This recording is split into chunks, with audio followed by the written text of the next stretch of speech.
Silakan. Nggih, Pak. Selamat siang, Mas Ganjar. Selamat siang, Pak Dekan. Ketemu lagi.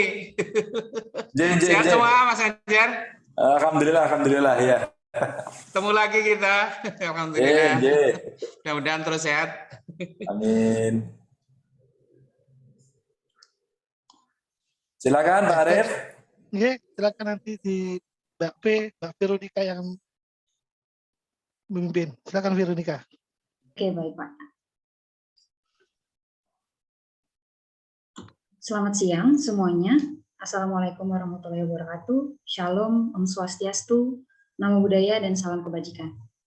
Yang terhormat dan tentunya yang sangat istimewa pada siang hari ini, Bapak Gubernur Jawa Tengah, Bapak Ganjar Pranowo, Bapak Dekan Visip UB, Bapak Dr. Soli Muadi, Ibu Kaprodi HIUB, Ibu Melino Firiani, dan Bapak Arif Setiawan selaku dosen pengampu keamanan insani, serta Bapak dan Ibu dosen HIUB dan teman-teman mahasiswa yang terkasih. Terima kasih untuk telah menyempatkan waktunya untuk bisa hadir menyimak kuliah tamu kita pada siang hari ini dengan tema Jogotongo Penggunaan Local Wisdom dalam Penanggulangan Pandemi COVID-19 di Provinsi Jawa Tengah. Sebelum kita memulai materi pada hari ini, ada baiknya kita buka dengan mendengarkan sejenak lagu kebangsaan kita Indonesia Raya dengan sikap yang hormat. Untuk teman operator bisa ditampilkan.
Terima kasih. Untuk selanjutnya, mungkin teman-teman bisa on cam dulu ya, semuanya teman-teman. Selanjutnya, mari kita simak sebentar sambutan dari Kepala Prodi Hubungan Internasional, Ibu Melino Firiani, Esos. Kok hitam-hitam? Dan tempat dipersilakan. Terima kasih Veronica. Suara saya mudah-mudahan cukup terdengar. Assalamualaikum warahmatullahi wabarakatuh. Selamat siang.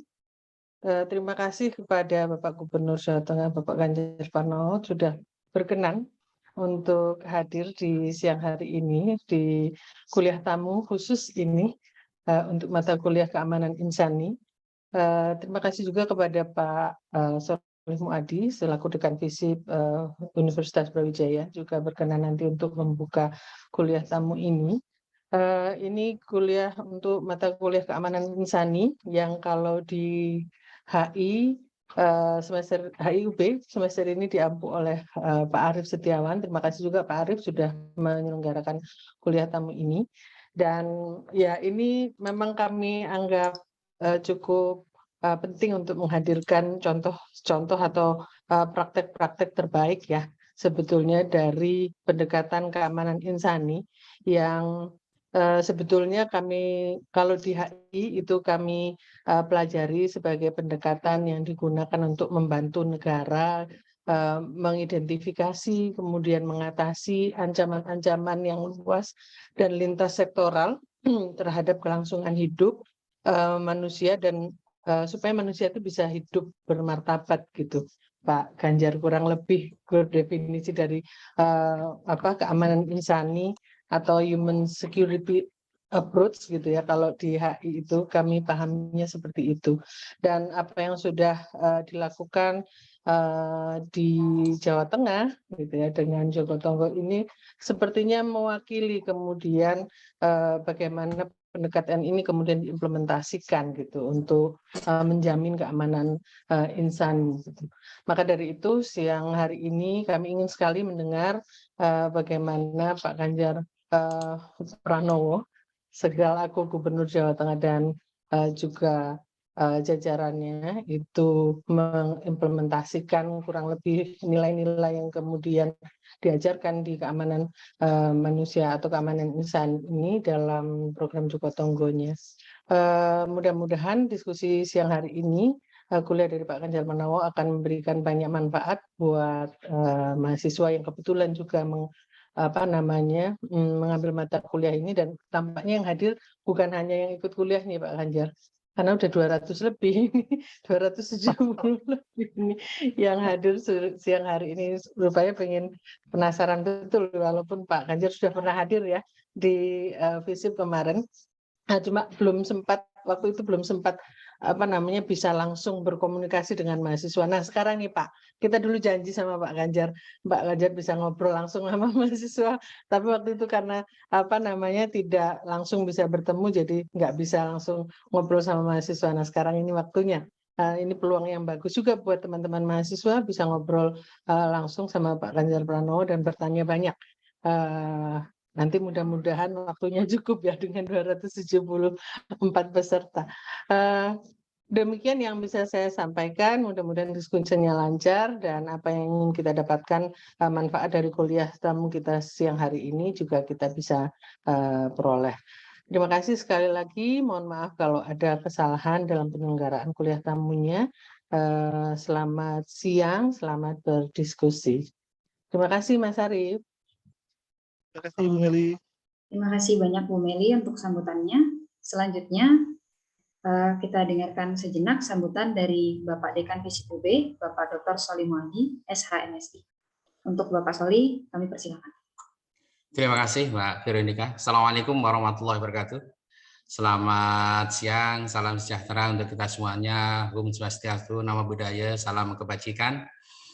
Pertama-tama marilah kita panjatkan rasa syukur kita kepada Allah Subhanahu wa taala, Tuhan Yang Maha Kuasa. Pada siang hari ini kita masih bisa bertatap muka, masih bisa ketemu. Salam sehat untuk semuanya dan mudah-mudahan senantiasa kita selalu mendapatkan perlindungan dari Allah Subhanahu wa taala. Saya sapa dulu Gubernur Jawa Tengah, Pak Ganjar Pranowo, Mas Ganjar saya panggil. Terima kasih telah rawuh di kita berkali-kali. FISIP ini selalu minta beliaunya ini untuk hadir. Alhamdulillah pada hari ini pun beliaunya bisa hadir di ruang kita, di ruang Zoom kita, dan mudah-mudahan ini sangat bermanfaat bagi kita semuanya. Juga saya sapa ini telah hadir juga Pak Ganjar, ini Ketua Senat kita, Senat Fakultas, Profesor Dr. Darsono Wisadirana, ini hadir juga. Alhamdulillah beliaunya ini menyempatkan hadir dengan kesibukannya. Nah ini beliaunya ini. Alhamdulillah barangkali masih di rumah itu Prof. Dar ya, masih di rumah itu. Nanti bisa bersapa ria dengan Prof. Ganjar, dengan Pak Ganjar. Kemudian saya juga terima kasih sekali lagi kepada Bu Meli selaku Kaprodi Hubungan Internasional yang sudah menyelenggarakan acara ini. dan juga kepada Mas Arief yang menginisiasi tentang keamanan insani. Ada beberapa hal yang saya sampaikan sebagai gambaran diskusi, barangkali nanti Pak Ganjar akan mengutarakan berbagai persoalan yang berkaitan dengan masalah Jogotongo. Jadi ini satu hal yang menurut saya luar biasa. Karena ide Jogotongo ini adalah merupakan ide yang menurut saya itu sangat luar biasa dalam menjaga keamanan, apalagi di dalam rangka COVID-19. Karena kontrol kita terhadap masyarakat itu tentu tidak bisa menjangkau semua lapisan masyarakat. Apalagi yang di pelosok-pelosok, kemudian yang di tempat-tempat pegunungan dan lain sebagainya. Dan ide untuk saling menjaga di antara tetangga ini adalah begitu sangat pentingnya. Sehingga barangkali inilah yang akan disebut sebagai bentuk dari masyarakat madani ke depannya. Kenapa? Karena masyarakat madani itu masyarakat yang terlembagakan dengan baik, yang tahu akan hak dan kewajibannya. Tentu tidak semua harus dari pemerintah, akan tetapi ide bisa saja dari pemerintah. Oleh karena itu saya sangat apresiasi pada siang hari ini Gubernur kita Pak Ganjar Pranowo akan memberikan gambaran kira-kira keamanan yang utama itu seperti apa. Menjelaskan beberapa hal yang berkaitan dengan lingkungan kita itu seperti apa. Nah, bahasa Jogotongo ini barangkali nanti juga bisa menjadi bahasa internasional, menginternasionalisasi. Saya yakin begitu Pak Ganjar, karena begini, saya itu pernah diwawancarai oleh salah seorang dosen dari Australia tentang bahasa kita itu sebetulnya gampang, anut grubyuk. Di luar negeri itu kan nggak ada bahasa anut grubyuk, itu nggak ada. Jadi anut grubyuk itu melok-melok begitu loh. Itu dalam bahasa kita ada itu bahasa anut grubyuk itu. Nah, ketika dijelaskan apa itu anut grubyuk, orang luar negeri itu menjadi terbingung-bingung karena merupakan ide baru tentang anut grubyuk itu. Bahkan ada salah satu dosen kita yang menulis tentang itu dan masuk di jurnal internasional tentang anut grubyuk itu. Nah, ini hal-hal yang sebetulnya sangat sederhana tapi menginternasional. Menurut saya juga begitu. Kata-kata Jogotongo ini dalam tanda kutip bisa menjadi trademark dari suatu satu aktivitas lokal yang bisa menjadi menginternasional. Karena barangkali ya mungkin di Amerika itu tonggo itu ya mungkin tidak seperti tonggo yang ada di tempat kita. Tonggo yang penuh kekerabatan, tonggo yang juga harus dijaga, dan kalau segala sesuatunya ada kesulitan, tonggo yang akan menjadi tumpuan kita yang pertama kali. Kita punya saudara banyak tapi berjauhan, ada di Jakarta, ada di Sulawesi misalnya, ada di Kalimantan. Tentu dalam kondisi yang sangat mendadak tidak mungkin orang-orang keluarga kita itu bisa hadir. Nah, yang hadir pertama kali siapa? Tetangga. Nah, tonggo inilah yang kemudian kita jadikan sebagai bagian penting dalam environment kita, dalam lingkungan kita, yang nantinya barangkali akan menjadi bagian yang terus-menerus untuk menjaga dengan keamanan, bahkan mungkin dengan berkaitan dengan masalah COVID dan lain sebagainya. COVID ini masih belum berlalu, sehingga kata-kata Jogotongo ini harus tetap kita dengungkan, barangkali kita meniru yang baik dari Pak Gubernur Jawa Tengah ini untuk kita sosialisasikan kepada masyarakat-masyarakat di sekitar kita.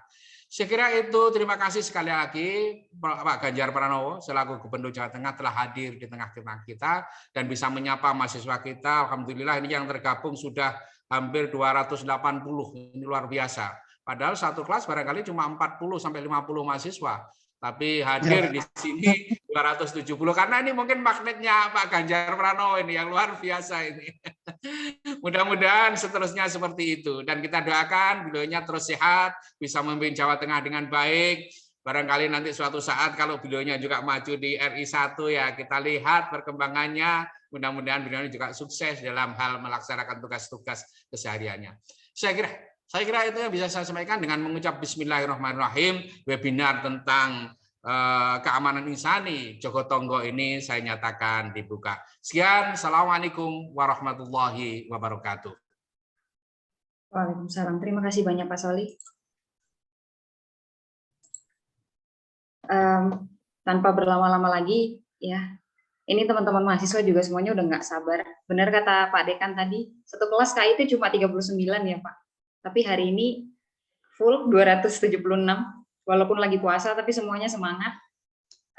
Selanjutnya langsung saya serahkan kepada Bapak Arif Setiawan selaku dosen pengampu mata kuliah keamanan insani yang pada hari ini juga akan menjadi moderator dalam kuliah tamu hari ini. Untuk Pak Arif, dipersilakan. Terima kasih Mbak Veronica, terima kasih Pak Ganjar, Pak Soleh, dan Bu Mary. Selamat siang. Di sini saya masih ingat kemarin saya coba hubungi Mas Ganjar. Nah, ternyata Mas Ganjar bisa. Ini saya sangat senang sekali karena kita punya itu Pak, Mas, keluarga kerapu, keluarga rambut putih. Ya, kerapu keluarga rambut putih. Jadi mungkin teman-teman tahu semua kalau ibu saya banyak putih, Pak Ganjar juga terkenal dari dulu putih, ya berarti keluarga kerapu ini. Tadi sudah ditarakan oleh Bu Meli dan Pak Soli tentang bagaimana keamanan insani. Nah, saya ingat Pak Ganjar loh, Mas, ngapain nggak ngurusi kampung, kok nggak ngurusi yang internasional begitu? Nah, itu pertanyaan, menurut saya pertanyaan yang cukup berat bagi saya, ya, pertanyaan cukup epistemologis. Karena begini, saya coba jelaskan, ternyata ada sesuatu hal bahwa pandemi COVID-19 ini adalah suatu fenomena global. Kita semua tidak bisa menghindarinya. Bahkan sampai sudut rumah pun itu pasti kena. Dan semua kita panik, sampai kerana psikologis juga. Nah, di sini hadir sebuah jawaban. Bagaimana menangani masalah kesehatan ini dalam bingkai domestik. Mulai kesehatan pasti berdampak ke yang lain, ekonomi, terus personal, pangan, dan sebagainya. Tentu saja ini perlu penanganan khusus. Nah, di sini program Jaga Tonggo ini menjadi semacam alternatif untuk menjawab tantangan pandemi COVID-19. Bagaimana dengan inisiatif, dengan local wisdom bisa digunakan untuk menanggulangi pandemi COVID-19 ini, terutama terkait penggunaan gotong royong sebagai, kalau kata Bung Karno dalam pidato 1 Juni itu sebagai intinya, yaitu gotong royong. Kalau bisa, ya, Bung Karno 5 sila, trisila, ekasila, yaitu rasanya yaitu gotong royong. Nah, inilah gotong royong ini menjadi salah satu kunci dari program Jaga Tonggo ini. Yang kedua, saya kemarin juga Pak Ganjar, mulai Kamis kemarin saya keliling ke Jawa Tengah, Pak. Rembang, Pati, Semarang, dan Pekalongan. Ya, kebetulan saya masih berKTP Jawa Tengah, Pak, ya. Saya tinggalnya di Kelurahan Kedungmundu, Kecamatan Tembalang, masih Kota Semarang. Nah, kemarin saya bertanya ke beberapa orang di 4 kota itu, bagaimana Jaga Tonggo? Dan semuanya berkata, ya, Jaga Tonggo sangat efektif. Walaupun tidak bisa menuntaskan 100%, setidaknya itu bisa mengurangi banyak hal. Mulai bagaimana soal masker, bagaimana saya cerita juga tetangga sebelah rumah, persis ketika terpapar itu bagaimana tetangga-tetangga itu saling bergotong royong untuk membantu dengan banyak cara. Nah, ini tentu saja inisiatif ini memang tidak hanya hadir dalam masyarakat, itu ada percikan, ada program dari pemerintah daerah untuk menggalakkan hal tersebut. Nah, Jawa Tengah ini saya ditemani Mbak V, kemarin melakukan riset kecil-kecilan. Ya, Jawa Tengah menjadi salah satu role model untuk program ini penanggulangan COVID berbasis masyarakat. Lama-lama langsung saja saya serahkan waktu dan layarnya untuk Pak Ganjar untuk memaparkan bagaimana Jaga Tonggo ini ketika COVID-19 itu merebak sekali di Jawa Tengah. Silakan waktu dan layar Pak Ganjar. Makasih Mas Arif, Mbak Vero. Tadi Mas Soleh, Pak Dekan sudah memberikan sambutan juga. Bu Meli, terima kasih. Dan tadi ada Prof. Darsono juga dan teman-teman yang sudah ikut, yang sudah 280 begitu. Ini mungkin ya apa namanya killing time gitu ya, sambil nunggu buka gitu. Dan tentu saja saya tanya sama Mas Arif, iki piye to iki? jurusannya HI, ngomongnya lokal gitu. Oh, ternyata ada mata kuliahnya ya. Dan apa luar biasa. Saya merasa tersanjung saja. Joko Tonggo bukan sesuatu yang hebat-hebat banget gitu ya. Tapi sebagai sebuah inisiatif yang bergerak di masyarakat, kami mencoba melembagakan. Itu aja sebenarnya kuncinya. Jadi kalau saya boleh untuk mendetek pertama dengan kawan-kawan, mobil khusus teman-teman mahasiswa, boleh nggak forum chatnya dibuka? Ya. Saya coba mau tanya sama teman-teman deh. Ini saya mau ngulik dikit. Kira-kira benar nggak Joko Tonggo itu nantinya manfaat atau tidak? Ini asumsi yang dibangun. Nah, pertanyaan pertama kira-kira teman-teman tolong dituliskan. Pada saat kemarin ada pandemi, bantuan kan banyak sekali dari pemerintah. Menurut teman-teman sudah tepat sasaran, sudah benar apa belum? Silakan ditulis. Coba saya pengen tahu ini pendapat warga. Ini kan yang kuliah di HIUB dari seluruh Indonesia juga kan? Oke, Arfan menjawab benar. Jadi bantuan dari pemerintah itu sudah tepat sasaran atau belum kemarin itu? Silakan ditulis. Masing-masing nulis, biar nggak ngantuk. Jadi kita diskusi beneran ini, bukan diskusi-diskusian ini. Kita mesti interaktif. Tidak tepat sasaran, kata guru. Wah, belum Pak, masih banyak yang tidak tepat sasaran. Ilham bilang gitu. Irza bilang, bagi kami sudah banyak yang tepat sasaran, meskipun masih banyak juga yang belum dapat. Khususnya yang kena PHK di waktu pandemi. Nah, ini Irza, bagus ini. Tepat ini bijaksana betul dia ini. Udah tepat kok Pak, tapi masih ada yang belum gitu ya. Belum ya.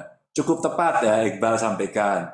Menurut saya cukup tepat sasaran. Oke, baik. Belum tepat. Sudah cukup Pak, Albert bilang gitu ya. Amartya masih ada yang meleset sasarannya Pak. Wah, IBDK-nya meleset ini. Oke, baik. Pertanyaan saya yang kedua. Pada saat pandemi itu terjadi, kira-kira masyarakat itu sudah paham belum akan COVID ini? Jadi literasi tentang COVID-nya ini sudah paham belum masyarakat saat itu? Sehingga dia harus menjaga diri dan sebagainya. Menurut Anda literasinya sudah dipahami masyarakat atau belum? Saat terjadi pandemi kemarin, ya 2019, 2020 lah. Coba, kira-kira jawabannya apa? Guru bilang, lebih percaya WA grup keluarga. Banyak yang masih belum paham. Banyak yang tahu tapi menutup mata. Masih banyak masyarakat yang belum cukup paham.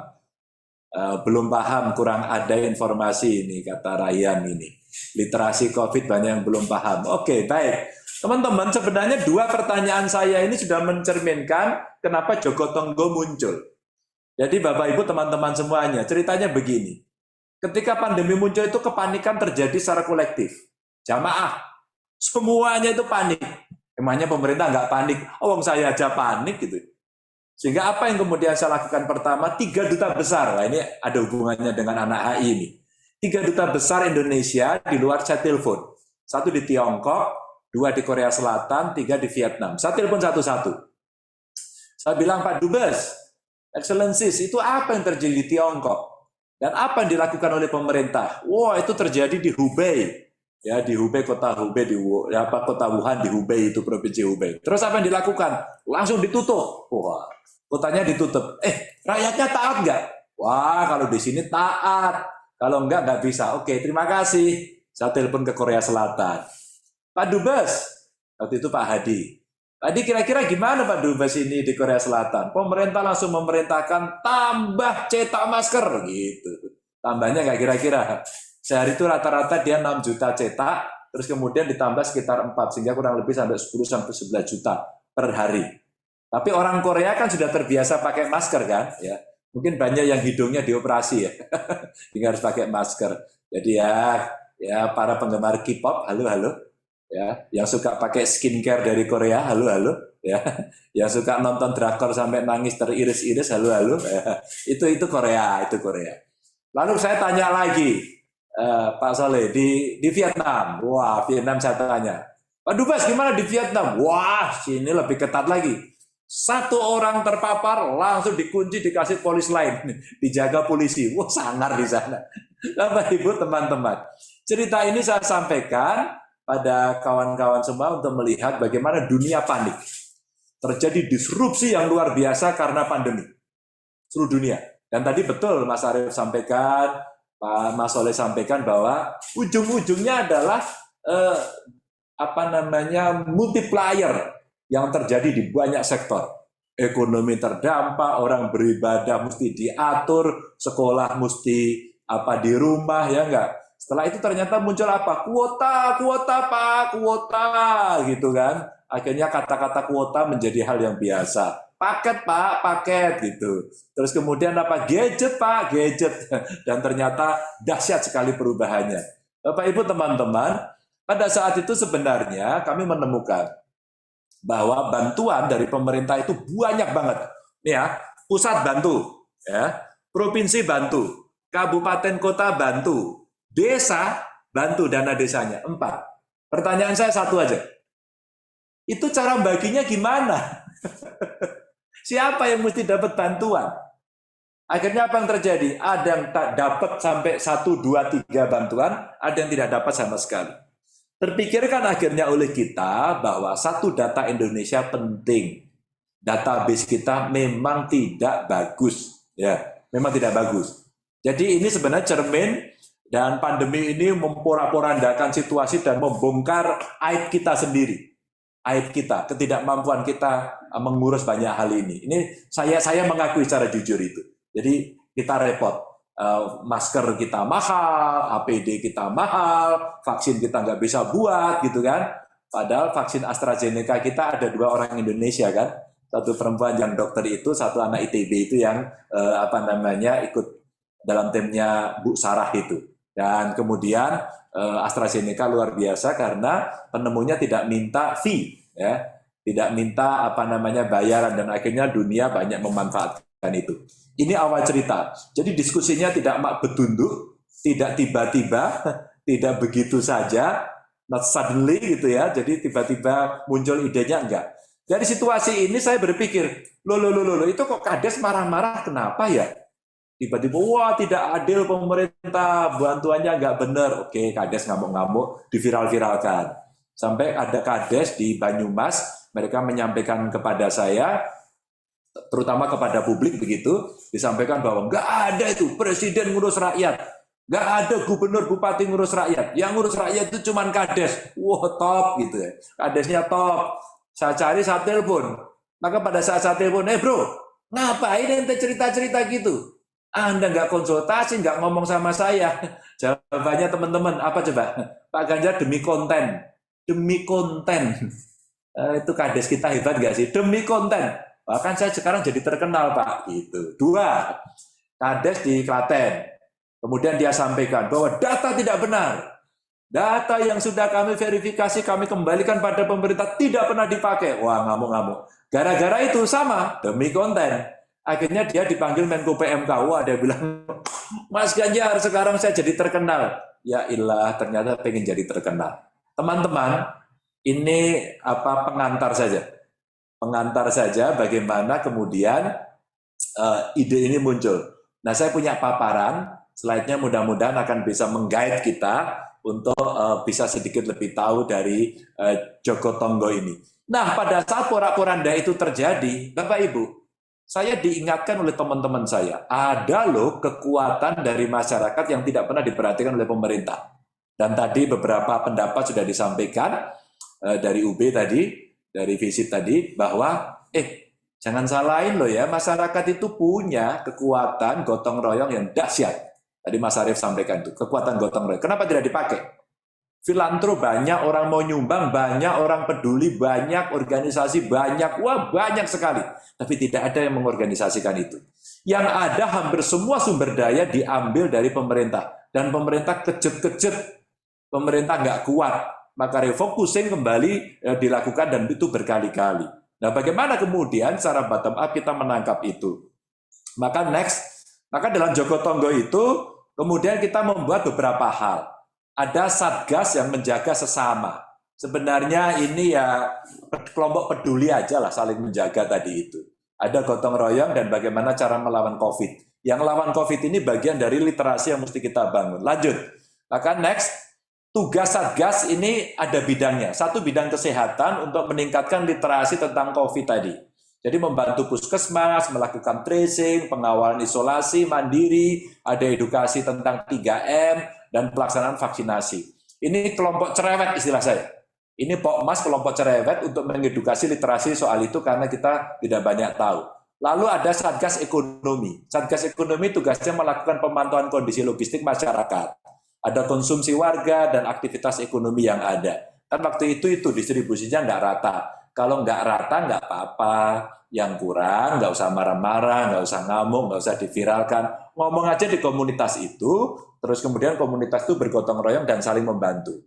Kalau bantuan dari pemerintah, Bapak Ibu, teman-teman, biasanya kan nanti ujungnya diaudit ya. Maka kalau kemudian telurnya 2 kilo beneran apa enggak? Minyak goreng yang saat itu belum langka juga diberikan oke, ya kan? Berasnya berapa kilo? Lalu ada beberapa LSM kemudian nimbang-nimbangin, wah kurang dikit, jadi masalah. Itu kalau dari pemerintah. Tapi kalau dari masyarakat, tidak. Ada yang nyumbang hanya 1 ikat kacang panjang. Ada yang menyumbangkan beras hanya 1 kilo. Nah, ketika itu dikumpulkan, maka kemudian ini bisa kita distribusikan. Sampai kemudian bagaimana ketahanan dibangun sendiri dan muncul ide-ide dari masyarakat untuk memanfaatkan lahan. Sederhana kan? Memanfaatkan lahan. Karena pikiran kita sudah sampai pada pikiran begini. Jangan sampai terjadi lost generations karena kita abai pada soal makanan ini, pada soal kesehatan ini. Ya, sehingga mereka cuek-cuek, makanya mohon maaf mie instan terus-menerus begitu, gizinya tidak pernah berimbang, padahal potensi lingkungan semuanya bisa di-share begitu ya. Yang berikutnya ada Satgas Sosial dan Keamanan, ini pemantauan keamanan, mobilitas, dan kerumunan masyarakat. Maka di kampung-kampung pada saat itu ketika varian Delta muncul, banyak mereka yang jaga keamanan lingkungan. Kemudian dibuat barrier-barrier dan kemudian ada pelang-pelang pintu keluar masuk yang dicatat satu persatu bahkan disemprotin. Sampai waktu itu karena literasinya kurang, semua orang yang datang disemprot disinfektan. Saya nggak tahu ini. Padahal secara medis itu sangat membahayakan paru-paru, itu bisa-bisa 5 tahun lagi kanker paru-paru gitu. Maka kemudian kita minta untuk ganti semua dengan cukup cairan sabun saja. Gitu. Ini literasi yang ada di Satgas Sosial dan Keamanan. Lalu ada Satgas Hiburan. Ini hiburan ini mengantisipasi kejenuhan. Cuman sayang Satgas Hiburan ini tidak banyak diterima karena malah justru takut terjadi kerumunan. Maka ada kelompok yang nekat, dia keliling, dah nontonnya di rumah aja, terus dia kemudian ngamen di depannya.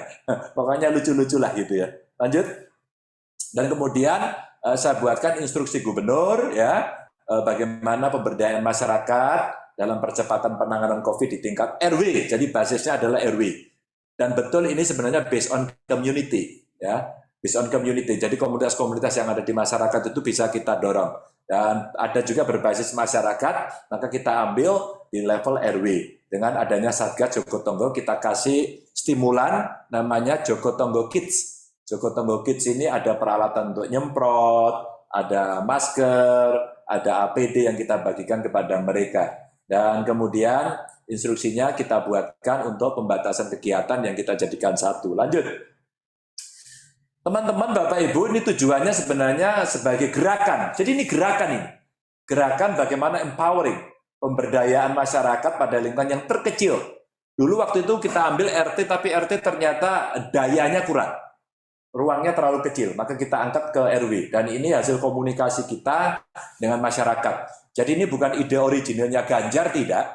Tapi ini hasil dari akumulasi pikiran-pikiran yang kita diskusikan dengan kelompok masyarakat termasuk lembaga pemerintahan.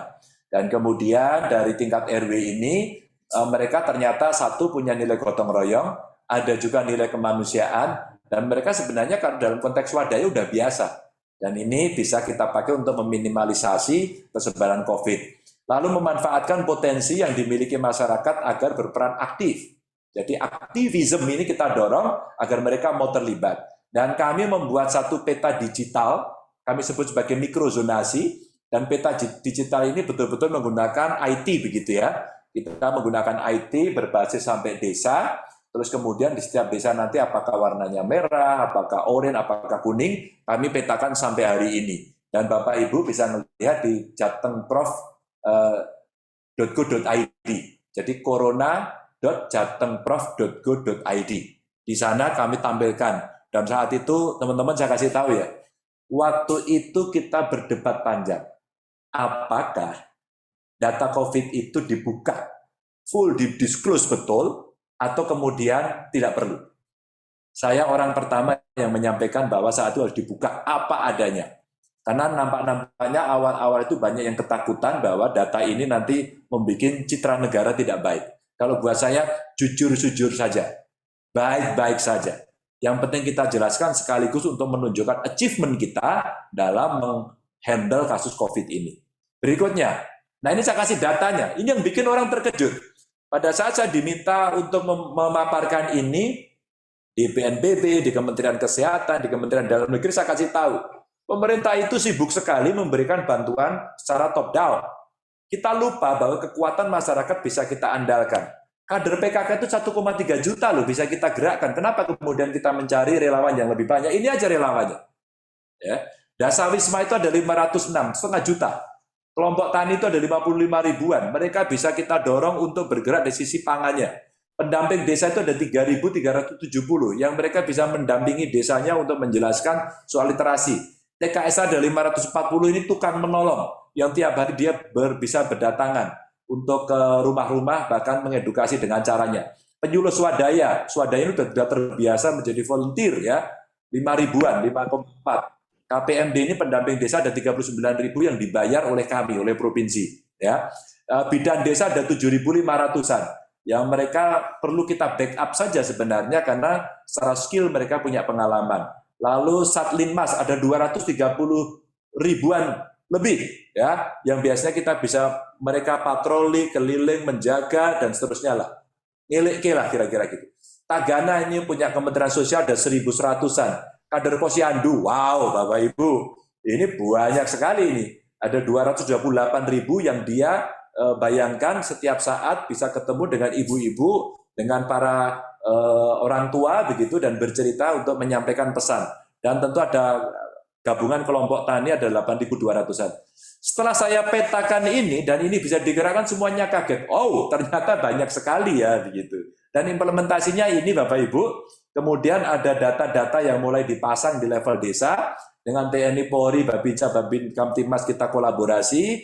Terus kemudian dengan kelompok-kelompok masyarakat kita bisa mengedukasi untuk sosialisasi dan seterusnya. Lanjut, ada dukungan provinsi kita yaitu Jogotongo Kit tadi ya, masker bedah, sarung tangan, ada protokol kesehatan kit, ini ada 105 desa kita berikan, ada bantuan logistik apa beras ya sembako kepada mereka agar mereka bersemangat. Ini cara kita merangsang. Lanjut, ini contoh saja. Ada warga Geraha Muria di Kudus yang menerapkan Jogotongo, saya tengok. Jadi dalam aksi Jogotonggonya itu, hal yang menarik ya Bapak Ibu, ini para warga di 7 blok, hanya 7 blok aja. Mereka secara swadaya dan secara bergantian menyiapkan makanan bagi tetangganya yang terkena COVID. Dan itu rumahnya bukan warga miskin loh ya. Tuh lihat rumahnya bagus. Tapi karena dia nggak boleh pergi, dia ada di rumah, maka diantarkan makanannya ditaruh di depan pintu, terus diketuk pintunya dia pergi, begitu aja. Seperti malaikat ya, luar biasa. Saya bangga, terharu, senang, dan luar biasa melihat mereka, yang akhirnya mereka mengembangkan sendiri bagaimana Jogotongo di tempatnya masing-masing. Terus kemudian ada stiker yang ditempelkan, ya, untuk menandakan bahwa di rumah tersebut ada orang yang sedang sakit. Saya kira di banyak tempat ada yang melakukan itu. Lanjut. Dan ini wujud kepedulian antar tetangga ya, akhirnya berkembang dengan keras, ya, dengan cepat sekali. Jadi ada warga yang kemudian dia berinisiatif maem gratis. Ini contoh saja ini. PKK yang masak, mereka menyampaikan. Jadi implikasinya ternyata cukup banyak dan nanti Jogotongo ini akan berkembang ke pondok pesantren, Jogo Santri, Jogo Kiai. Ada ke sekolahan, Jogo Sekolahan. Ada di pabrik, Jogo Pabrik gitu ya. Akhirnya mereka jogo-jogo semuanya. Dan ini waktu itu menyenangkan untuk mereka bisa saling menjaga. Lanjut. Dan peran Jogotongo dalam menghadapi lonjakan kasus ini, mereka satu tukang lapor. Tukang lapor tapi bukan tumbak cucuan loh ya ini. Tukang lapor kasus ya. Ada aplikasi yang kita buatkan di aplikasi Jogotongo itu untuk menyampaikan ada penambahan berapa dan sebagainya sehingga data science ini bisa kita pakai nanti untuk mengambil keputusan. Lalu pendataan mobilitas keluar masuk lingkungan, ini tradisional saja dijaga begitu oleh para linmas tadi. Edukasi sosialisasi tadi menambah literasi, pemantauan pelaksanaan prokes dan seterusnya, yang kira-kira mereka kita minta untuk berpartisipasi aktif untuk meningkatkan literasi. Lanjut. Dan berikutnya adalah inilah Bapak Ibu teman-teman laporan kasus konfirmasi COVID melalui aplikasi. Jadi kita sampaikan kepada mereka dan sampai hari ini on lagi. Kemarin COVID-nya turun agak sempat hilang, terus kemudian ada Omikron, terus kemudian mereka aktif lagi. Dan ini daftar yang muncul di kita untuk mereka bisa lapor di kecamatan mana, kelurahan mana, desa mana, termasuk RW mana, RT mana, begitu ya. Mana RT yang hijau, kuning, oranye, merah, kita tahu. Oh, yang merah tidak ada. Yang oranye ada beberapa RT. Sehingga sebenarnya ini bisa membantu data mikro zonasi. Jadi sampai zona yang terkecil kita bisa cari. Lanjut. Dan ini pendataan mobilitas keluar masuk dari warga yang masih ada. Jadi ada catatan yang tertinggi katakan ada di Brebes. Ini Brebes ini cukup tinggi keluar masuknya. Ada di Cilacap, ada di Tegal. Sehingga kita tahu bagaimana pergerakan massa yang ada di sana. Lanjut. Dan ini edukasi sosialisasi gerakan sadar protokol kesehatan, termasuk mencegah stigmatisasi. Nah, stigmatisasi ini bahaya Bapak Ibu, karena masyarakat ini merasa tersudut begitu ya. Maka kita dorong untuk gerakan eling lan ngelingke. Ini gerakan saling mengingatkan. Biasanya saya sepedaan tiap pagi keliling sambil berteriak-teriak begitu kepada masyarakat. Terus kemudian kita rekam dengan video, saya taruh di medsos saya. Kenapa begitu? Agar teramplifikasi. Sehingga masyarakat yang tidak melihat di tempat itu, di lokasi itu pada waktu itu, dia bisa melihat, oh Pak Ganjar lagi keliling melakukan sosialisasi begitu. Ada dongolan, dongake ya, kita masyarakat yang punya spiritualitas yang tinggi. Tetap ikhtiarnya lahiriah kita lakukan, tapi spiritualnya kita lakukan. Juga kemudian ada suluh keliling gayeng, ini sebenarnya sugeng, suluh keliling gayeng ini mereka berkeliling menggunakan mobil untuk mencari perhatian penduduk sehingga mereka tahu. Lanjut. Ini pelaksanaannya di level RT RW, gambarnya seperti itu, orang keluar masuk ditahan, dicek gitu ya. Pencatatan, bagaimana mencegah stigma, pemenuhan kebutuhan, pantauan rutin, komunikasi kondisi pasien sampai menghubungi puskesmas, sehingga kondisi-kondisi pasien yang mereka isoman terpantau oleh warga sendiri. Lanjut. Nah, ini pengawalan kegiatan masyarakat, Bapak Ibu teman-teman. Jadi ini pengawalan dan pembubaran kerumunan. Wah, ini ada di Solo kejadiannya ya, ada di Kebumen begitu. Jadi pada saat varian Delta dulu muncul, wah kita agak kejam. Sehingga masyarakat ngomong, wah pemerintah ini memang kejam. Iya, atau kalau ini tidak dilakukan, maka lebih parah lagi yang terjadi. Ini yang ada. Jadi beberapa lockdown di level RT. Wah, ini banyak macam-macam. Ya, tulisannya kadang-kadang tulisan lockdownnya keliru, nggak apa-apa. Yang penting tahu maksudnya gitu ya. Ini yang terjadi di Kebumen juga terjadi. Wah, mikro lockdown. Wah, bahasanya pakai bahasa Inggris semua. Apa tahu warga itu gitu ya. Tapi ya sudahlah, dia bahagia kok, saya senang aja gitu. Terus kemudian ini berikutnya lagi teman-teman, next. Ini membantu puskesmas dalam pelaksanaan tracing. Ini penting. Jadi warga memberikan arahnya, terus kemudian Babinsa Babinsa Kamtibmas kumpul, tenaga nakesnya kumpul sehingga kita bisa mencari. Lanjut. Nah, ini ada tim gugus tugas desa ya yang mengirimkan makanan ke pasien isoman. Satu persatu masyarakat nggak usah pergi. Mereka dengan senang hati dan penuh semangat. Ada juga ini, ambil secukupnya. Bagus kan? Mereka nyumbang seadanya, ikhlas lillahi ta'ala, dan warga yang berkecukupan secara sukarela memberikan bahan pangan kepada yang mereka membutuhkan. Asik-asik aja, saya melihat itu senang banget gitu ya, sehingga masyarakat menjadi bergerak dan kemudian di antara mereka saling menunjukkan prestasinya, rasa hatinya, sehingga nilai-nilai kemanusiaan yang adil dan beradabnya muncul gitu. Next, ada juga penjemputan pasien yang telah selesai isolasi, diantarkan baik-baik gitu kan. Ada juga penjemputan warga untuk melakukan isolasi terpusat ya. Bahkan waktu kejadian Delta pertama di Jawa Tengah terjadi di Kudus dan kemudian semuanya panik, kita jemput paksa, bahkan saya gunakan Kopassus waktu itu. Dan ini sungguh-sungguh terlihat kasar. Sungguh-sungguh terlihat kasar dan saya banyak diprotes. Tapi apa hasilnya? hasilnya luar biasa karena akhirnya penurunannya sangat cepat dan lebih manageable. Awalnya sangat kacau dan dunia kesehatan kita menjadi terganggu betul. Wabil khusus para nakesnya karena mereka banyak kena persoalan karena mereka tertular. Lanjut. Terus kemudian ini Satgas Jogotongo di desa ini menangani pemulasaraan juga loh. Mereka yang punya keahlian-keahlian itu bisa membantu untuk memakamkan. Termasuk edukasi warga tentang vaksin, pendataan sasaran, membantu puskesmas saat vaksinasi. Sehingga aktivitas mereka seperti dalam foto ini mereka cukup bisa aktif. Lanjut. Ada juga workshop. Wah, ini gaya juga ini. Kita workshop Satgas Jogo Santri. Wah, ini kita ketemu karena Pak Wagub saya ini juga aktif banget. Beliau seorang kiai juga ya, kiai muda gitu ya. Sering berkeliling dan menyelesaikan persoalan ini. Karena kita tahu kadang-kadang di sana PR kita dua. Satu, menjelaskan penyakitnya yang banyak tidak dipercaya.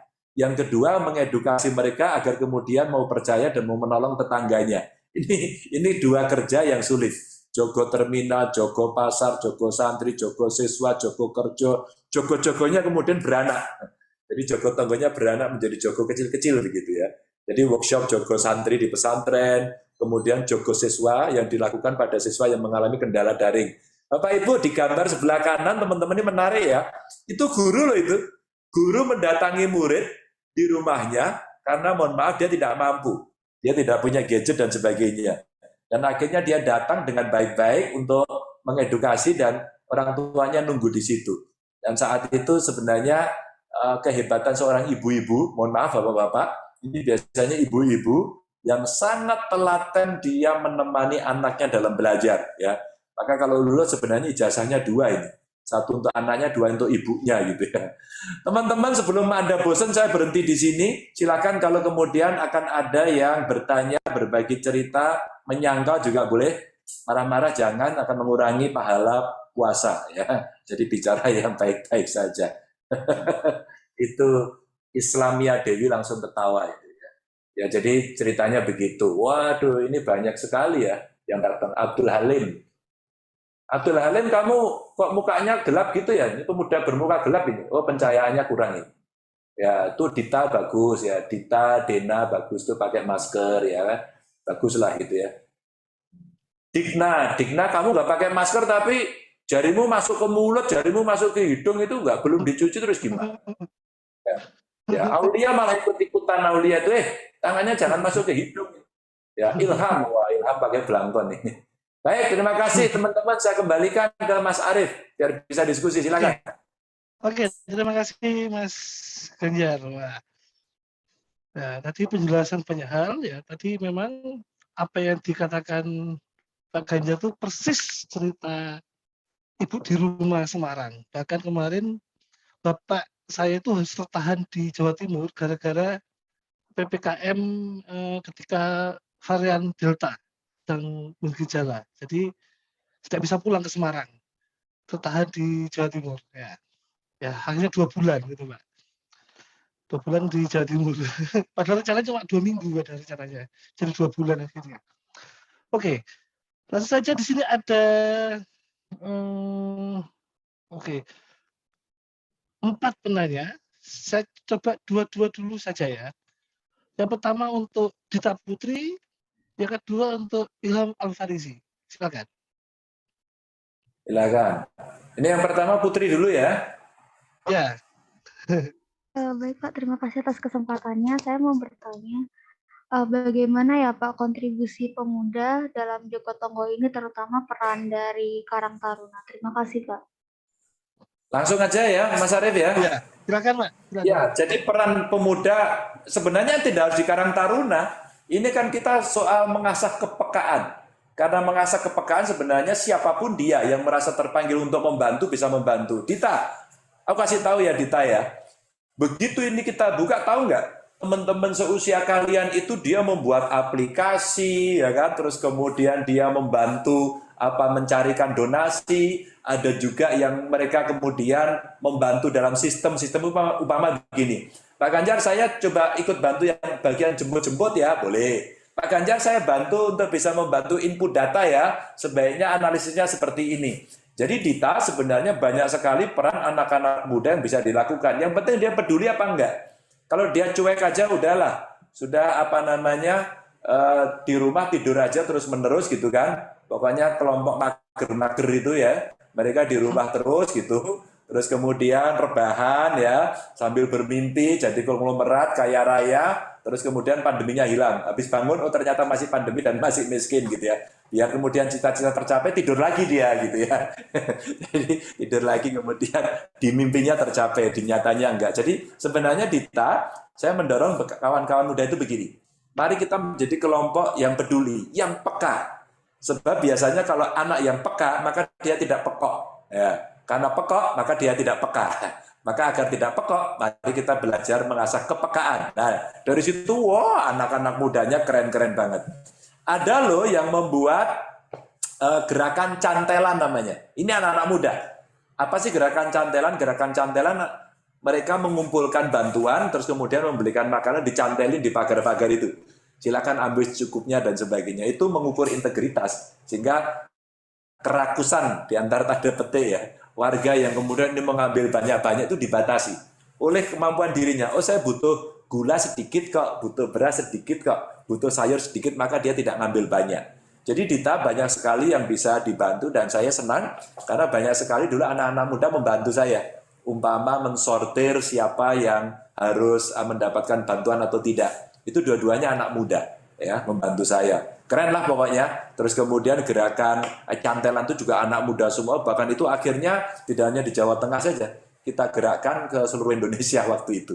Dan ternyata anak-anak muda itu punya channel untuk semacam crowdfunding gitu ya. Semacam crowdfunding. Sehingga mereka kemudian membantu. Ada juga yang membantu dari sisi bisnisnya, dari sisi hiburannya. Oh pokoknya banyak deh. Sehingga pada awal-awal pandemi dulu saya dibantu anak-anak muda juga. Untuk apa coba Dita? Kita membuat konser di rumah dinas saya, di lapangan basket, kita buat panggung kecil namanya Panggung Kahanan. Dan akhirnya 9 kali pentas kita dapat duit sekitar 540 juta, dan itu kita peruntukkan para seniman. Dan kamu tahu nggak Dita? Akhirnya seniman-seniman besar di Jakarta ikut tampil waktu itu. Mbak Rosa ikut, Dewa Bujana ikut, Gusmus baca puisi, wah saya seneng banget itu. Terus kemudian Mbak Inul juga ikut. Meskipun mereka hanya kirim-kirim video begitu. Saya senang dibantu oleh mereka karena keterlibatan anak-anak muda yang kreatif itu mereka menghubung-hubungkan. Itu. Yang berikutnya Mas Arief, makasih ya Mbak Dita. Terima kasih. Selanjutnya Mas Ilham, silakan. Baik, terima kasih Pak Ganjar atas kesempatannya. Mungkin langsung aja ya Pak. Permasalahan atau kendala apa aja sih Pak yang sejauh ini udah dihadapi selama pelaksanaan Jogotongo ini Pak? Terima kasih. Oke, makasih. Kamu kayaknya sambil tanya sambil menyelam tadi ya. Suaranya belekutuk gitu. Tapi saya paham. Saya paham kendalanya apa. Kendalanya karena ini gerakan, maka kendalanya pertama bagaimana introduksinya kepada mereka. Karena mereka akan kita gerakkan. Yang kedua, bagaimana mengajak masyarakat berpartisipasi. Maka seperti pertanyaan Dita tadi. Gimana ya agar mereka bisa berperan. Maka layering-nya kita bikin banyak. Kalau kita ketemu dengan aparatur pemerintah, wah, aparatur pemerintah ya perintah. Ini kamu jalan gini, isi aplikasinya begitu. Tapi kalau kita ketemu anak muda enggak, teman-teman, gimana ya caranya agar kita bisa mengontrol orang keluar masuk? Itu ide anak muda. Itu kendala-kendala. Maka kendala komunikasi ada, kendala stagnasi ada, maka selalu ada cara untuk kita membangkitkan. Umpama kita datangi, ternyata kalau didatengin seneng. Maka dulu selama pandemi orang di rumah, saya keliling terus-menerus. Wah, saya dibully juga Ilham. Gimana sih Pak Gubernur ini katanya semua orang suruh di rumah, malah Pak Gubernur jalan-jalan gitu. Loh, kamu aja yang ini berat. Kamu aja yang di rumah, biarlah saya yang bekerja. Begitu. Terus kemudian kita keliling-keliling untuk kemudian bisa menjelaskan itu. Jadi banyak sekali kendalanya Ilham, dan akhirnya ya saya katakan di awal tadi, sukses banget sih tidak, tapi kemudian mengisi slot-slot kosong agar kemudian masyarakat bisa tertolong, menurut saya itu jauh lebih penting. Begitu. Gitu Ilham. Silakan Mas Arief berikutnya. Oke, berikutnya Raihan Otman. Silakan Raihan. Baik, terima kasih untuk Pak Ari Setiawan, dosen saya di Hubungan Internasional juga. juga kepada Bu Meli, Kaprodi HI, juga kepada Gubernur Jawa Tengah, Pak Ganjar. Mana, sebentar. Wajahmu belum kelihatan, tak cari dulu. Sabar Pak, sabar. Namanya siapa? Raihan Pak. Raihan. Oh, oke, sudah, ya. Oke Pak, ini tadi saya ngeliat dari slide Bapak tentang perihal ini rekapitulasi PPKM Mikro aplikasi Jogotongo. Ya. Di sini saya melihat kan ada kriteria zonasi. Jika yang RT hijau itu berarti dalam satu RT tidak ada rumah yang positif. Ini banyak sekali ya Pak ya, ribuan, ratusan hingga belasan ribu. Dan RT merah yang satu RT itu jika lebih dari 5 rumah itu masuk ke RT merah. Nah, saya bukannya berpandangan pesimis Pak, tapi seberapa tinggi kepercayaan Bapak terhadap ketua RT dan ketua RW Pak di setiap RT RW? Ya tinggi-tinggi banget sih tidak, tapi saya mencoba mempercayai dia. Kalau enggak kita distrust terus-menerus. Ketika kita distrust terus-menerus, maka seluruh data tidak akan terpercaya. Maka kenapa kemudian ada Jogotongo? Beberapa relawan diantaranya adalah inputer. Dari inputer ini kami selalu melihat apakah sudah 100% apa belum. Dan jawabannya tidak pernah 100%. Karena ini gerakan, maka kita mencoba untuk menyampaikan itu. Saya sampaikan begini, Raihan, karena data sistem yang kita miliki tidak ada, kita kan tidak bisa marah-marah nyalain orang. Maka kita mencoba membuat inisiasi sendiri. Inisiasinya itulah dibuatkan aplikasi Jogotongo itu. Dengan aplikasi itu karena kita bikin ya kita harus trust, kita harus percaya.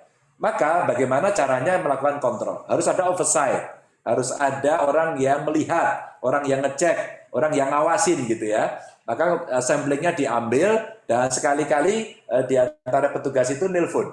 Apakah itu benar atau tidak dan sebagainya. Itu untuk memberikan trust. Jadi trust building itu mesti dibangun. Tapi Raihan kamu benar ya.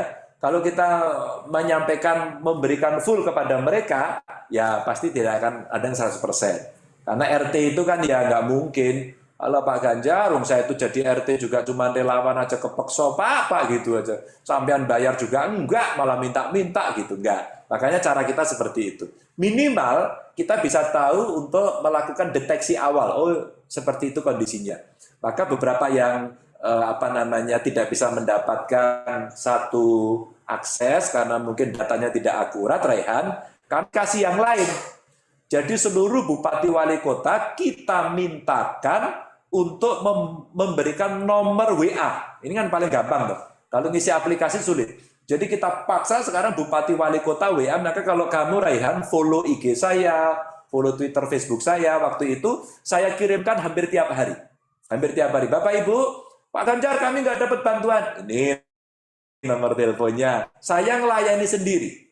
Terus mereka kemudian WA, kemudian ditolong. Kalau mereka tidak menolong, apalagi sudah lebih dari 1 hari, wah kita punya tim sapu jagat Raihan. Langsung tim dari Pripunsi turun. Buat gitu, kita viralkan. Gitu. Memangnya kita nggak bisa model nekan anak sekarang. Menekan anak sekarang kita viralkan gitu ya. Kita viralkan. Sehingga orang, maaf Pak Ganjar, kemarin kita nggak bisa bantu. Alah, lambat sampean gitu. Jadi situasinya memang penuh dengan komando. Tapi cara kita memang begitu, Raihan. RT kita kasih kepercayaan, tapi kita tahu bahwa itu tidak akan optimal, tidak akan maksimal maksud saya, dan optimalisasinya bisa kita backup dengan aplikasi-aplikasi yang lain, sehingga kita punya. Bahkan saya punya nomor hotline, telepon 24 jam waktu itu, standby di kantor ini, dan kemudian 3 shift, sampai kemudian dini hari. Pak, saya mau vaksin kemana, belum dapat bantuan kemana, wah itu sibuk semuanya. Dan ternyata treatment itu menggugah kesadaran ASN kita bahwa begini memang kalau kita melayani dalam situasi yang tidak gampang. Itu dipisu-pisui, dionek-onek, dibacing-bacing, itu menjadi sarapan harian, menjadi vitamin yang kita berikan kepada mereka agar mereka kemudian makin hari tidak begini, makin hari sama dengan masyarakatnya, dan kemudian melayani menjadi gampang. Begitu, Raihan. Ada lagi Pak Arief? Ya, selanjutnya Mas Tito Ferdian. Baik, terima kasih Pak Arief atas kesempatannya. Izin bertanya kepada Pak Ganjar, kita ketahui kan Jogotongo ini berhasil ya Pak programnya gitu. Tapi kan bisa dikatakan juga tidak serta-merta program Jogotongo ini berhasil karena budaya Indonesia yang ada gotong royongnya gitu. pasti ada peran-peran pemerintah yang sudah dilakukan sebelum-sebelumnya gitu, yang menjadi tabungan hingga akhirnya program ini bisa berhasil. Nah, yang saya ingin tanya adalah apa tabungan atau pendekatan seperti apa yang dilakukan oleh pemerintah Pemprov Jawa Tengah khususnya yang sudah dilakukan sebelum-sebelumnya Pak, hingga akhirnya program Jogotongo ini bisa dilaksanakan secara maksimal dan efektif. Terima kasih Pak. Wah Tito, ini pertanyaannya cerdas ini, hebat. Kamu cerdas betul. Kenapa saya buat Jogotongo? Kamu betul banget. Karena sebelumnya sudah ada. Satu, tradisi tolong-menolong sudah ada. Dan kondisi ini kita lakukan conditioning terus-menerus untuk saling membantu. Dua, kami sudah terbiasa membuat lapor-melapor. Sampai istilahnya ada yang lapornya tumbak cucuan gitu ya. Pokoknya dikit-dikit dilaporin gitu, sandal hilang dilaporin gitu kan, jalan lubang dilaporin, itu biasa. Dan kami punya aplikasi namanya Lapor Gub. Lapor Gub ini waktu saya baru-baru jadi gubernur 2013, 2014 saya kerjasama dengan Universitas Dian Nuswantoro, itu di Semarang ya. Itu perguruan tinggi dengan basis utamanya atau program utamanya itu komputer memang TI gitu ya, teknologi informasi, dan saya dibuatin free. Dulunya web base gitu, awalnya web base, terus kemudian jadi aplikasi. Nah, masyarakat sudah terbiasa mengadukan. Nah, terbiasa komunikasi, terbiasa menolong, ini kita jadikan satu. Itu sebenarnya sudah ada. Maka betul Tito, ketika kemudian kami menggelindingkan itu, aku yakin percaya karena beberapa kali kita test case Tito. Umpama gini, sebelum kejadian saya sering datang ke rumah penduduk, nginep di sana, ngobrol di sana. Biasanya yang saya cari Tito rumahnya yang jelek. Terus saya tidur di rumahnya itu, pulang ya kita kasih hadiah lah. Gubernurnya pulang, rumahnya dibangun. Nah, pada saat rumahnya dibangun itulah kemudian kita bicara, Pak Ibu, Pak Kades, Bu Kades, warganya mau gotong royong nggak untuk bantu? Mau Pak. Gitu. Saya stimulus beras, saya stimulus bahan makanan gitu untuk membantu mereka, tapi tidak boleh minta uang gitu. Dan ternyata prakondisi itu Tito, itu yang membuat mereka terbiasa untuk gotong royong. Maka seringkali yang paling sering dulu saya bantu rumah itu, paling sering bantu rumah, bangun rumah, terus kemudian masyarakat bergotong royong. Nah, kondisi ini saya temukan atau saya dapatkan ketika kemudian bantuan-bantuan itu tidak pernah tercapai dan masyarakat marah-marah. Nah, pada saat itu loh, kan biasa masyarakat minta tolong. Waktu saya masih kecil itu kalau ibu saya mau nyambel, nggak punya bawang itu cuma buka jendela minta tetangganya. Bu, minta bawangnya, Bu, minta cabenya itu diantri. Kita panen saya di desa dulu di lereng Gunung Lawu lahir saya, kita panen jeruk, panen jagung, itu pasti tetangga diantri. Itu sebenarnya values nilai yang selama ini ada di masyarakat. Dan itu tidak kalian temukan di Inggris sama saya. Anda tidak temukan di Amerika. Maka kemarin ketika teman-teman dari beberapa negara pernah mengupas soal Jogotongo ini, betul tadi. Pak Dekan tadi juga cerita, Mas Arif cerita, itu pernah beberapa teman mengupas soal ini. Jadi cerita kemudian, oh iya ya terjadinya begini. Saya pernah datang ke Dortmund di Jerman. Kebetulan di Jerman itu stafnya wali kota Dortmund. Nah suaminya itu orang Klaten gitu. Nah saya datang ke sana. Ternyata dia tertarik untuk menggerakkan RT, semacam RT. Pada saat saya datang ke sana, dia itu masakin saya soto. Maunya dia soto. Tapi saya pikir rasanya sop itu. Tapi ya terserah lah, pokoknya dia sebutnya soto gitu ya. Yang menarik adalah di rumah itu hanya ada 2 orang. Tapi kok piringnya banyak. Saya kaget. Lalu saya tanya, loh Bu, ini kok piringnya, gelasnya semuanya banyak. Saya pinjem tetangga. Loh di Jerman itu bisa pinjem tetangga. Oh di kampung kita bisa. Karena saya niru masyarakat di Klaten karena dia pernah live in di Klaten kurang lebih 2 tahun. Jadi dia tertarik bagaimana itu terjadi. Maka pada saat saya membuat Borobudur Marathon Tito, mereka satu kampung, enggak lah, satu RT ya. Beberapa keluarga itu datang ke Jawa Tengah ingin ikut Borobudur Marathon. Dan itu piknik RT judulnya. Jadi orang Jerman piknik RT Jawa Tengah. Sehingga pada saat itu ditawarin, nanti mau nggak mampir rumahnya gubernur gitu. Jadi saya jamu di rumah saya, itu hanya satu RT. Sebenarnya ingin saya sampaikan kepada mereka bahwa tradisi kita, budaya kita, kultur kita, value kita itu bagus banget. Dan yang terjadi waktu di Dortmund itu, saya jalan ke beberapa kampungnya, ternyata masyarakat itu sampai diberi anggaran agar mereka itu nonggo. Kamu tahu nonggo nggak? dia pergi ke tetangganya hanya untuk ngobrol saja. Ternyata kebahagiaannya muncul. Lalu public space-nya dibiayai oleh wali kota Dortmund. Dan itu ternyata belajar dari Klaten, tahu nggak? Jadi artinya sebenarnya value ini betul bisa disampaikan kepada yang lain, kepada masyarakat untuk mengedukasi. Jadi tidak hubungan antara negara dengan rakyat tidak putus. Karena sebenarnya rakyat juga bisa berkontribusi pada soal itu. Begitu Tito. Mas Arief, apakah masih ada? Kalau boleh satu lagi, karena saya masih punya acara satu lagi. Sorry. Terakhir Mas Julianus Bramandito. Ini ada dari Klaten ini, Pak. Nah, waduh, wah ini. Mbak Dita, ada Bu siapa? Dosen HI, aslinya dari Delanggung.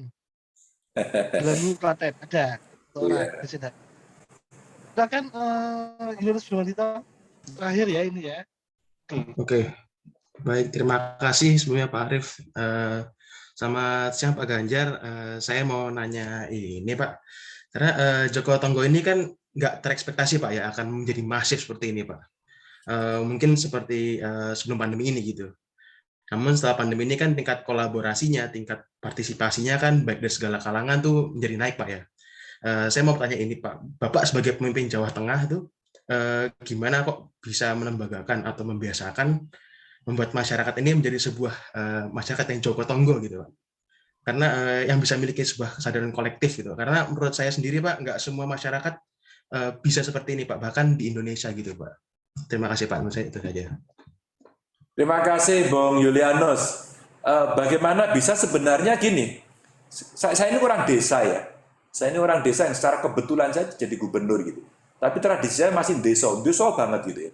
Dan saya mendapatkan itu. Maka kalau tadi saya cerita ke Tito gitu ya, saya sering tidur di rumah rakyat waktu itu, ngobrol dengan mereka. Itu kalau tidur nggak bisa tidur kita. Karena apa? Pasti masyarakat ingin nongkrong. Nah posisi nongkrong masyarakat itu, terus kemudian ngobrol, gedabiah, raka-karuan gitu, sebenarnya itu kebahagiaan mereka. Kan kita sukanya nonggo ya sebenarnya. Nonggo, duduk, ngopi, rokokan, datudut, leda-lede, daidu gitu kan. Itu sebenarnya perasaan bahagia mereka. Bahasa Islamnya itu silaturahmi sebenarnya. Silaturahmi aja sebenarnya. Jadi mereka kumpul, mereka ketemu. Dan nilai silaturahmi itu pasti akan membawa rezeki. Kalau nggak percaya, Bung Yuli, Anda nonggo. Pasti Anda disuguh wedang, pasti itu. Agak nasibnya baik dikit diajak makan. Ya, agak nasibnya baik dikit. Nasibnya lebih baik lagi dibawain oleh-oleh itu. Itu pasti dapat rezeki itu. Dapat rezeki. Dulu waktu saya masih mahasiswa, Mas Arief gitu. Sering silaturahmi. Maksudnya jadi anak kos. Silaturahmi makan gratis terus gitu.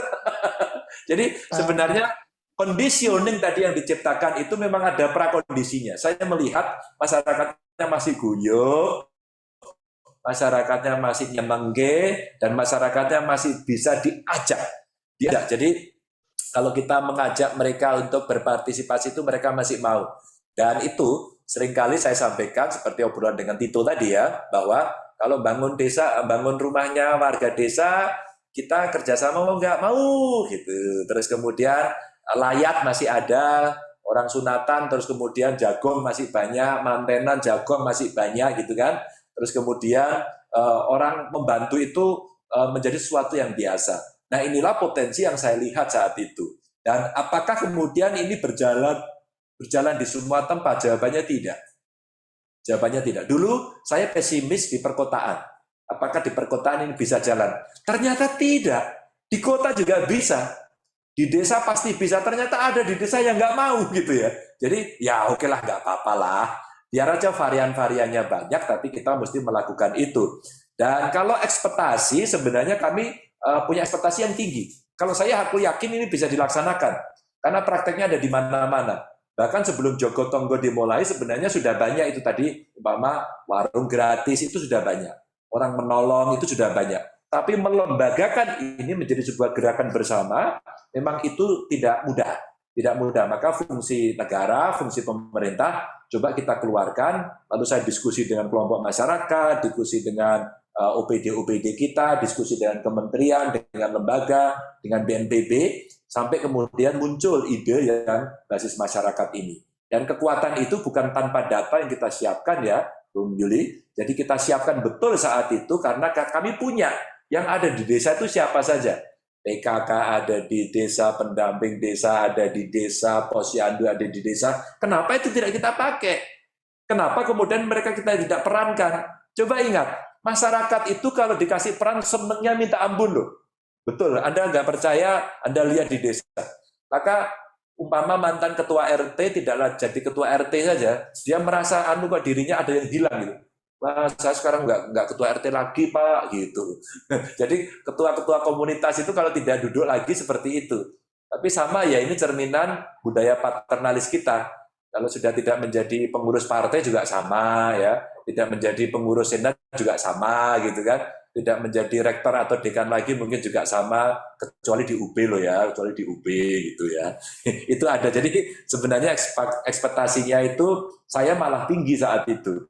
Saya tinggi dan percaya, tapi kemudian yang saya tidak duga ya, Bung Julianus, yang saya tidak duga justru ketika ada replikasi, jogo santri, jogo kiai, terus kemudian jogo sekolah ya, jogo kerja di pabrik-pabriknya, itu di luar ekspektasi saya. Jadi kemudian ternyata bisa berkembang dan itu menjadi sesuatu yang sangat luar biasa lah. Saya sih sangat percaya kekuatan masyarakat ini bisa tumbuh ketika kemudian treatment kita benar, baik, dan kita merasa ya kita bagian dari mereka. Kecuali kita menjadi elit, pasti kita ditinggal. Terima kasih buat teman-teman. Mudah-mudahan yang sedikit ini bisa memberikan gambaran. Mohon maaf apabila ada kekurangan, saya kembalikan sama Mas Arief.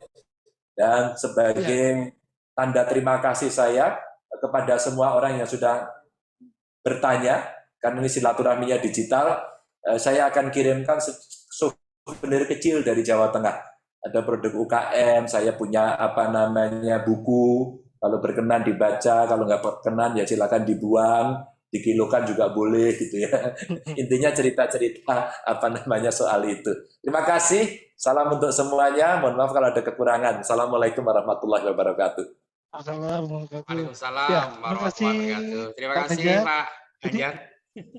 Jadi ini ada semacam peran komunitas, pelibatan komunitas dalam menanggulangi isu-isu global ini juga penting artinya. Jadi di sini tidak hanya kalau kita bicara soal kepemimpinan, pasti dibutuhkan suatu contoh. Jadi prosesnya tidak mungkin instan. Pasti pertanyaan tadi pasti sebelumnya jauh hari sudah ada proses. Kalau instan saya yakin masyarakat tidak akan tergerak.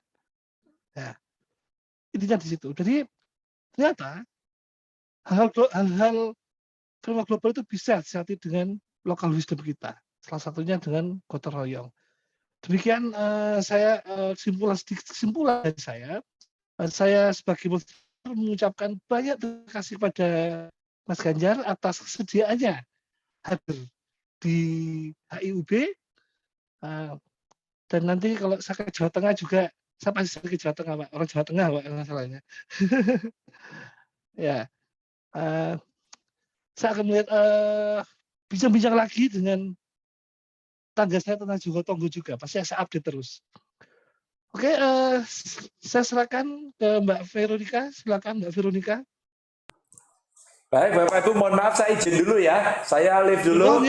Silakan dilanjut. Terima kasih semuanya. Bu Meli, terima kasih Pak Deka, teman-teman semuanya. Terima kasih Pak Ganjar. Terima kasih banyak. Terima kasih Pak.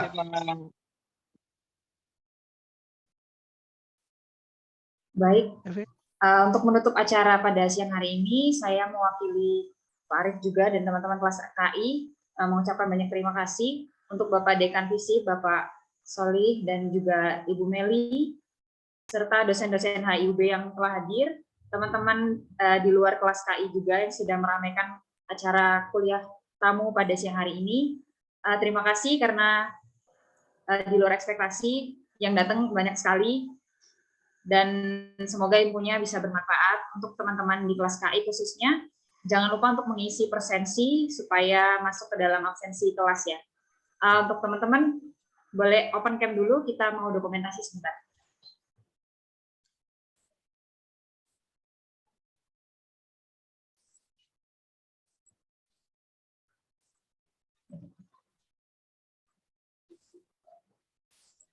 Ya. 1, 2.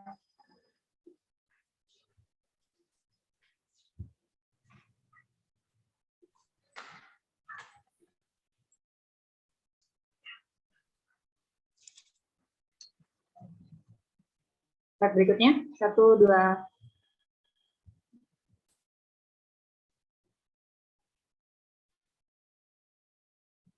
Sudah ya.